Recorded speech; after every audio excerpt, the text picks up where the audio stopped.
Hello, I'm Sir Con and welcome to my channel. Today, we will be focusing on the learning modality designed for the teachers in the new normal system with the following targets. For the group sharing, we have Miss Jeneline R. Espejo, Teacher 2, from the Math group, and Mrs. Meluna F. Cagape, Teacher 3, from the English group. What's your idea about LDM2 and how do you feel about it? What is LDM, or the Learning Delivery Modalities? Course 2. Well, at first, I don't have any idea about it, honestly. When my mom asked me for a favor in answering activities for her LDM, because she's also part of the department, I told her na, Ma, I couldn't help you because I am not quite oriented about this one. So I asked her, ano po ba ang LDM? So sabi niya, LDM actually consists of 5 modules, and each modules you have to create, or you have to make the activities intended for these modules. You have to have your outputs for your portfolio. LDM2, I think, is a challenge for us to be guided on how to be prepared, especially in this pandemic situation. It can be more on forms to be accomplished by the teachers, and it can be also considered as another burden to our part, but it can help us a lot, especially in monitoring or assessing learners' progress. Your thoughts and feelings. It's good to know that teachers are updated and positively welcoming these challenges. The pandemic gave birth to Basic Education Learning Continuity Plan, or the BELCP. As part of the Learning Continuity Plan, we have 3 courses. Same 3 courses will be streamed both for the school and division leaders and for the teachers. The Course 1 is the Learning Delivery Modality.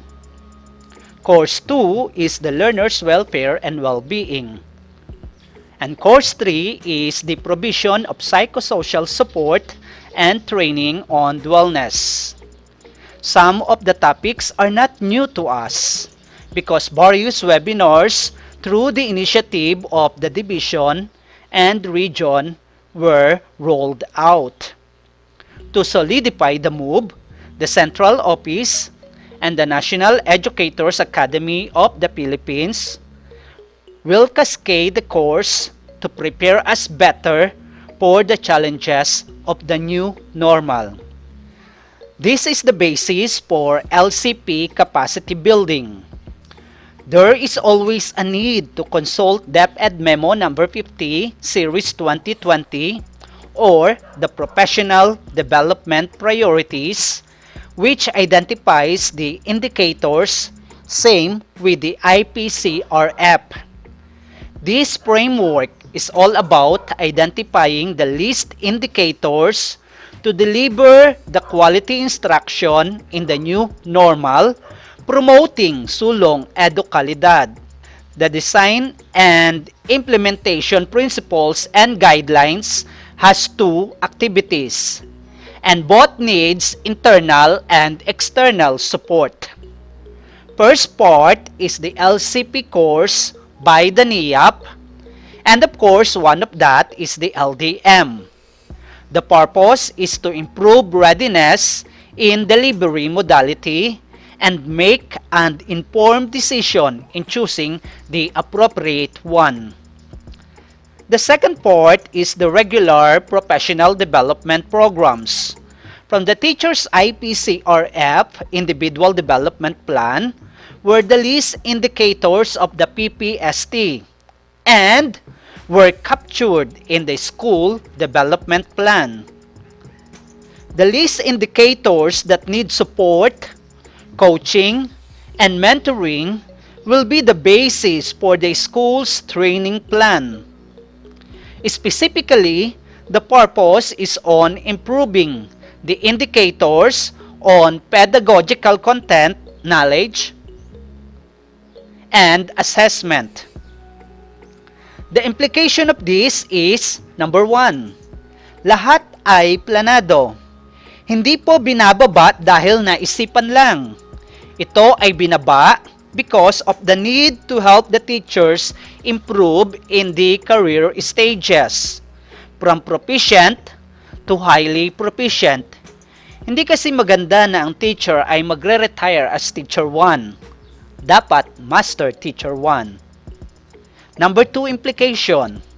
The framework will help the teachers as we go along by simply declaring the need in the IDP and responding on it. This is the flowchart to guide us in conducting LDM2. The first part is the teacher.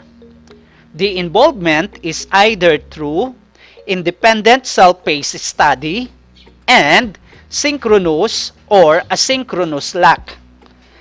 The 15 members, which is the maximum number, including the LAC facilitator, will do modules 1 to 5, the output and the portfolio. Then, it will be collected by the LAC leader. Once collected, this will be submitted to the assigned coach for validation and certificate recommendation.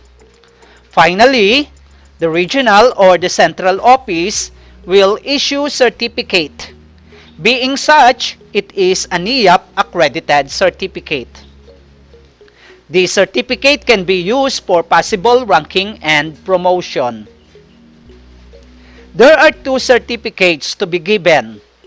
The first one is the certificate of participation. The teacher gets a certificate of participation when he or she gets an overall descriptive rating of at least satisfactory or a final rating equivalent to or higher than 2.5 for Part 1, the theoretical part, specifically Module 1 to 4. The second certificate is the Certificate of Completion. And this is awarded to a teacher who gets an overall descriptive rating of at least satisfactory or a final equivalent to or higher than 2.5 for Part 2, the LDM implementation portfolio or the practicum part. This is how the output in Module 1 to 4 will be evaluated. As shown in the ANA rubric, there are 4 criteria with corresponding rates. The first one is the demonstration of understanding of the LDM. To target the rate of 5, one must meet the 4 requirements. First is excellent understanding of all LDM concepts. Second is integration of LDM input through MOB output.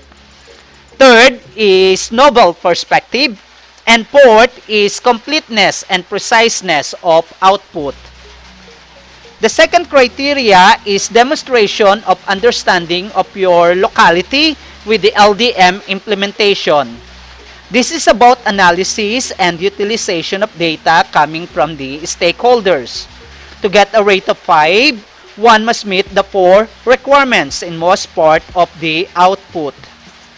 That data must come from number 1, teaching and non-teaching personnel, number 2, parents, number 3, community leaders, and number 4, learners.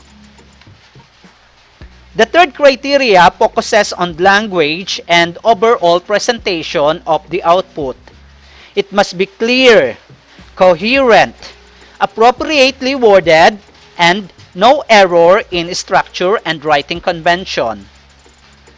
Last criteria is timeliness.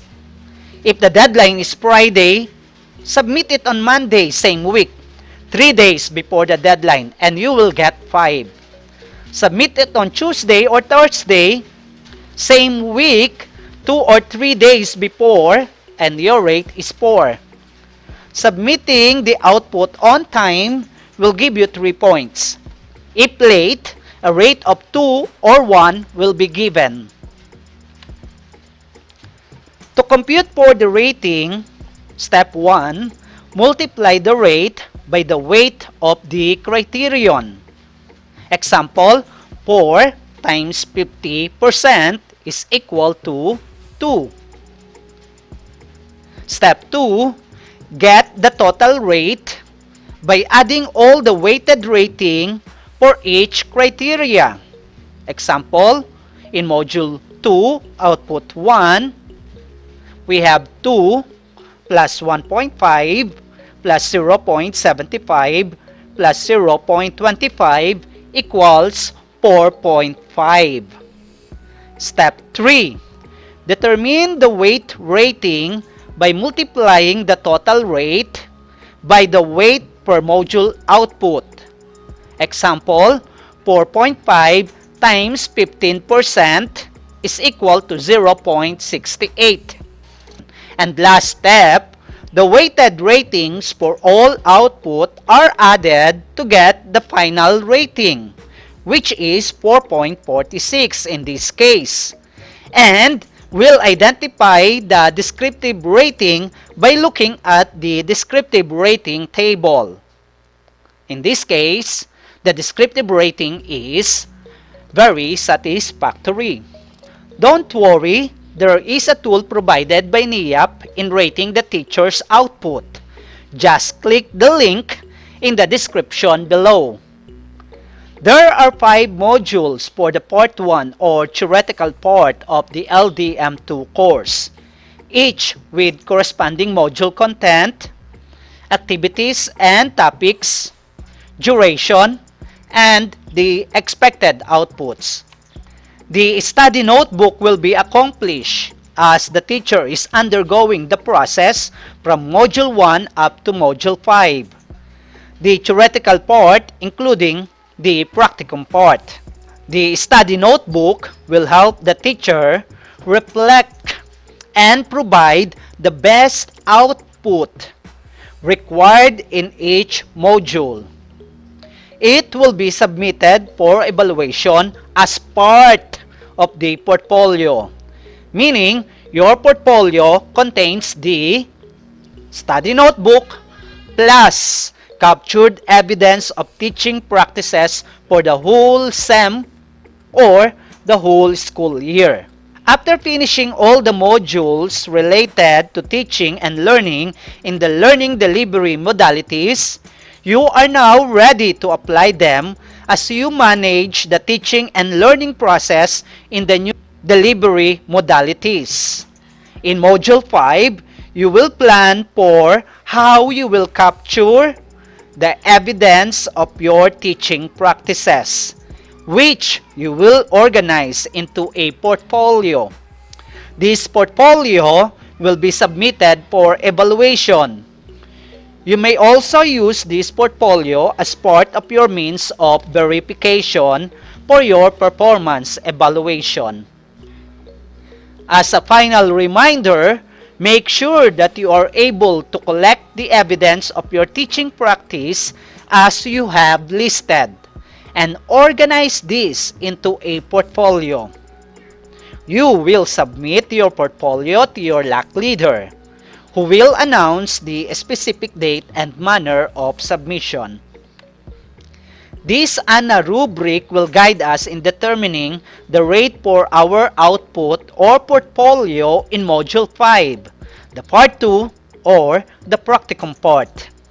This time, we have 6 criteria, each with varying weight percentage. I hope this course overview will journey us to grow, empower, and transform to the new normal of education. Don't forget to comment your insights below. Thank you so much.